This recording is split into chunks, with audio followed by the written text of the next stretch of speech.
हामीले मिस्टेक्सहरू धेरै गऱ्यो, त्यसले गर्दा चाहिँ म्याचहरू गवाउन पुग्यो। किनकि भनौँ न क्याचेसहरू ड्रप भयो, प्लस एउटा नबोलले गर्दा नि एकदमै धेरै फरक पर्छ, त्यो आज पर्यो। सो त्यो पार्ट अफ द गेम हो, धेरै सोच्नु हुँदैन किनकि 3टा गेम अहिले पनि बाँकी छ र वी आर रेडी। हामीले चाहिँ टप 4 मा जसरी पनि फिनिस गर्नेछौँ।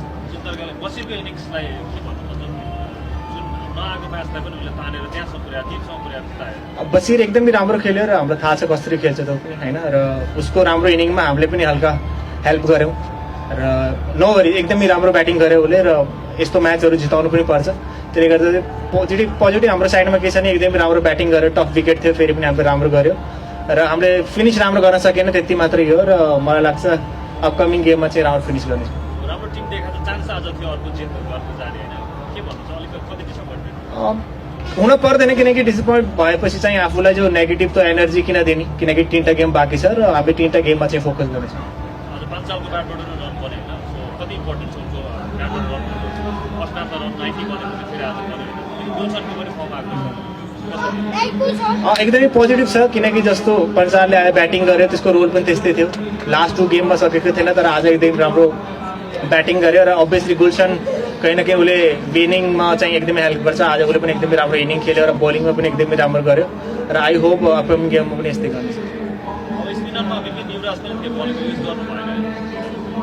किनकि मलाई लाग्छ जति पनि बोलर थिए हाम्रो टिममा बेस्ट बोलर थिए र मलाई लागेन आज उनीहरूलाई युज गर्नुपर्छ किनकि बसिर पनि थियो विकेटमा, त्यसले गर्दा नि कहीँ न कहीँ फरक पर्छ र सँगैसँगै पवनले पनि एकदमै राम्रो बोलिङ गर्यो, त्यसमा पनि गर्नु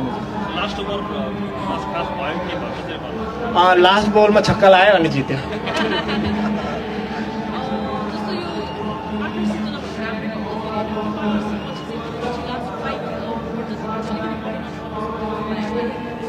नै ठिक थियो, रन यो विकेटमा 160 भन्ने एकदमै राम्रो हो र मलाई लाग्छ हामीले एज अ बोलिङ साइड हामीले राम्रो गर्न सकिएन, त्यसले गर्दा चाहिँ म्याच गवाउन पुग्यो। ब्याटिङमा एकदमै राम्रो थियो।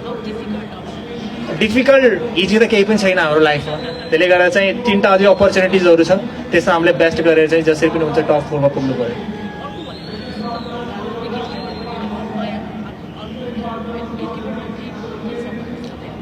यङ छ त्यसले गर्दा हामी एकदमै राम्रो गऱ्यो, नोवरी जस्तो हुन्छ।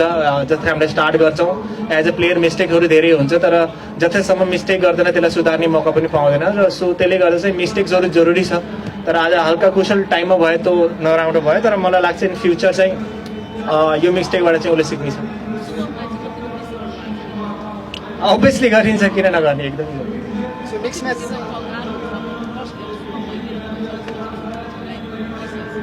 होइन त्यस्तो होइन, त्यस्तो खासै होइन किनकि जे छ त्यसमा हामीले बेस्ट गर्नु पर्यो, हामीले धेरै चाहिँ सोच्नु भएन। नेक्स्ट म्याच चाहिँ काठमाडौँ घोटासँग छ, काठमाडौँ घोटा आफै पनि लयमा फर्किएको छ, गेमलाई चाहिँ अब लय कसरी भन्ने अब हाम्रो लय आज बिग्रे जस्तो लाग्यो हजुरलाई। मलाई लाग्छ अब एभ्री टिम सेम छ र त्यो डिपेन्ड गर्छ त्यो दिन कसको फेभरमा गइरहेछ, कसले राम्रो गर्छ किनकि T20 गेम यस्तो हो 1 ओभरमा चेन्ज हुन सक्छ, त्यसले गर्दा चाहिँ हामीले चाहिँ नेक्स्ट गेममा कसरी कमब्याक गर्न सक्ने त्यसमा चाहिँ वर्क गर्नु छ।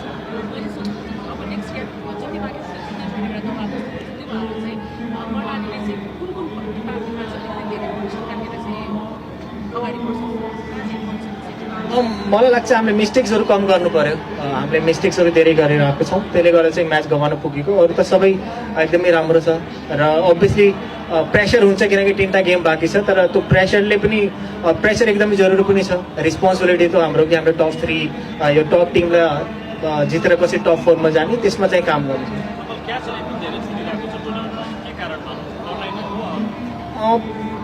हुनसक्छ कहीँ न कहीँ मलाई लाग्छ हाम्रो अब क्याचेस विन द म्याचेस भन्छ, हामीले मिस्टेक गरेको यो अब के भन्ने यसमा, अब हामीले प्र्याक्टिस गर्नु पर्यो नाइटमा अझै कसरी गर्न सकिन्छ, यो सबै चिज हाम्रो लागि नयाँ पनि हो र गर्ने पनि छौँ हामीले र इन फ्युचर चाहिँ राम्रो क्याचेसहरू पनि समात्छ। आज पनि राम्रो क्याचेस पनि समातेको, युवीले एकदमै राम्रो क्याच समातेको होइन, कहीँ न कहीँ क्याचेस टफ छ किनकि बहुत छिटो खसिरहेको त सोचेभन्दा बढी, बट त्यसैलाई चाहिँ गर्न त्यो सोच्नु भएन कि टफ छ भनेर किनकि त्यो समात्नै पर्छ किनकि क्याचेसहरू चाहिँ एकदमै इम्पोर्टेन्ट हुन्छ।